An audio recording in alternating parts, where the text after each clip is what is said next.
Snow erased everything. The tracks, the horizon, even the line between life and death.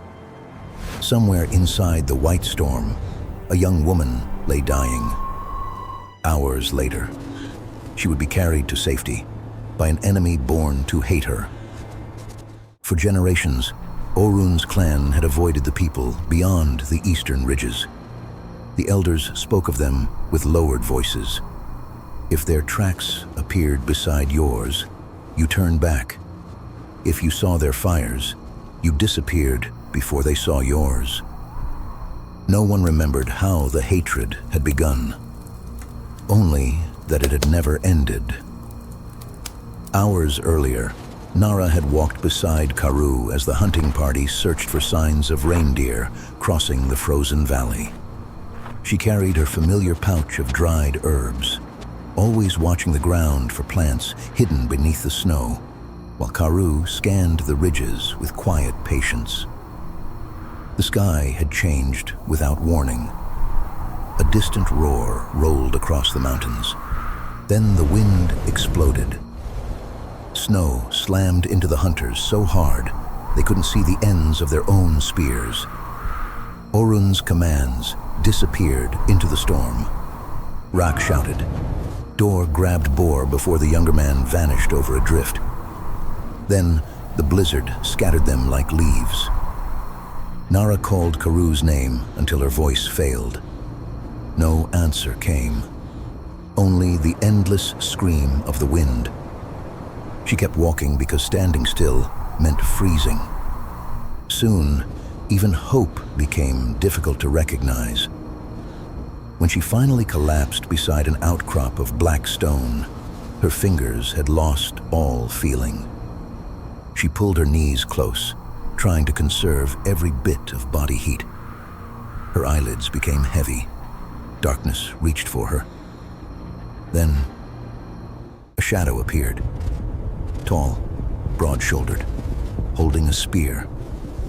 Nara's eyes snapped open. Not one of her people. The stranger's braided blonde hair and bone necklace marked him instantly. A rival hunter. Drak. He stopped several paces away. Neither moved. His eyes lingered only a heartbeat before dropping to the blood staining the snow beneath her leg. She was injured. If he walked away now, the mountain would finish what neither tribe had dared begin. The wind howled between them. Drak tightened his grip on the spear. His father had once shown him scars left by Orun's people. Old wounds, old hatred, old fear. Everything inside him screamed to leave. But something older than fear whispered louder. She was dying. He laid his spear on the snow, not as surrender, as proof of goodwill. Nara stared without moving. The stranger stepped closer.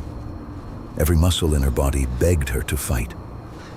Instead, she watched his empty hands.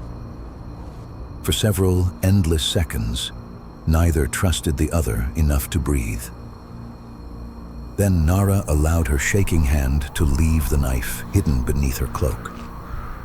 It was barely a movement, but it changed everything. Drak half-carried her through waist-deep snow while the storm buried their footprints behind them. More than once, Nara nearly slipped back into unconsciousness. Each time she opened her eyes, the stranger was still there. Inside a cave, he built a small fire using dry moss hidden beneath fallen rock and carefully rationed the last strips of dried meat from his pouch. He offered the larger piece to Nara. She refused. He divided it equally. Neither smiled, but neither looked away. The first night passed in complete silence. They couldn't understand a single word either tried to speak. Instead, they learned another language. A pointed finger toward the fire meant stay close. A raised hand meant danger. A slow nod meant yes. Open palms meant trust. It wasn't enough to erase generations of hatred, but it was enough to survive one more night. Morning revealed a world transformed. The storm had buried every landmark beneath towering drifts. Even Drac couldn't recognize the mountains. They were both lost, far from both tribes, far from anyone who had come searching. As they left the cave, fresh tracks crossed the snow. Huge, round, deep. Not wolves, not reindeer. A cave bear. Drac knelt immediately, studying every print with practiced eyes. The tracks circled the ridge ahead. The safest path home had disappeared. He motioned toward a narrow route climbing higher into the cliffs. Nara hesitated. Following him meant trusting someone she had been taught to fear since childhood. Turning away meant facing the mountain alone. One silent step forward became her answer. Neither of them realized it yet. But somewhere behind the drifting snow, another pair of eyes had already found their tracks. And unlike the mountain, that hunter had no intention of showing mercy. The hunter moved like a shadow. Half hidden behind drifting snow, he followed the tracks left by Drac and Nara. He belonged to Drac's tribe, but unlike the quiet hunter who had chosen mercy, this man carried the old hatred without question. To him, footprints walking side by side could only mean one thing: betrayal. Ahead, Drac suddenly froze. He crouched beside the trail and pointed to a fresh print that wasn't theirs. Someone was following them. Nara didn't need words to understand. The fear in his eyes said enough. Without hesitation, they left the open valley and climbed toward a maze of broken cliffs where the wind erased tracks more quickly. As daylight faded, they reached a narrow shelf overlooking a frozen basin. There, Nara noticed something Drac had missed: fresh scratches on the rocks, long, deep grooves, not made by stone. A cave bear had claimed the shelter ahead. She quickly pulled his arm before he stepped forward.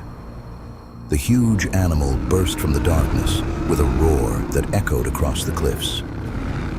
Neither human fought. They ran. Snow crumbled beneath their feet as the bear charged after them. Drac shoved Nara across a narrow gap just before the ledge collapsed beneath his own weight. He slammed against the opposite side, barely catching the edge with one hand, while the bear disappeared into the collapsing snow below. For one terrifying moment, Drac dangled above the abyss. Nara looked at his outstretched hand. Every lesson she had ever learned told her to let go.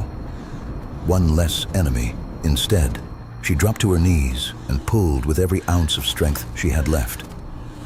The effort reopened the wound in her leg. Pain flashed across her face, but she didn't stop. Together, they rolled onto solid ground, gasping for breath. But the mountain wasn't finished. The hunter pursuing them finally caught up.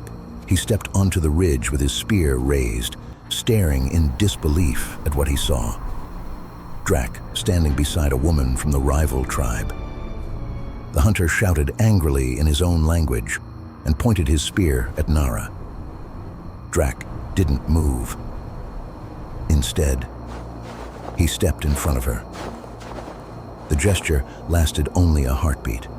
The other hunter lowered his spear, not out of mercy, but out of shock. He stared at Drac as though looking at a stranger.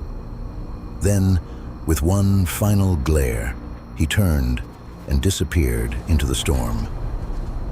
Drac knew exactly what that meant.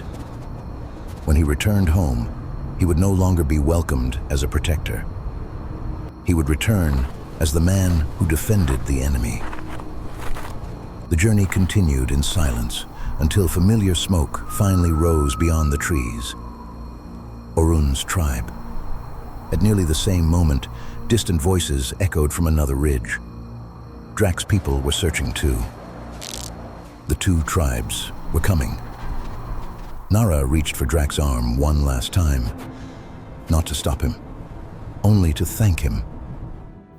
Without another gesture, he turned and walked toward his own people. Nara limped toward hers. Neither looked back until the distance between them had become too great to cross. For generations, both tribes had believed survival depended on destroying the people on the other side of the mountain. But the Ice Age had revealed a different truth. The snow never cared which tribe you belonged to.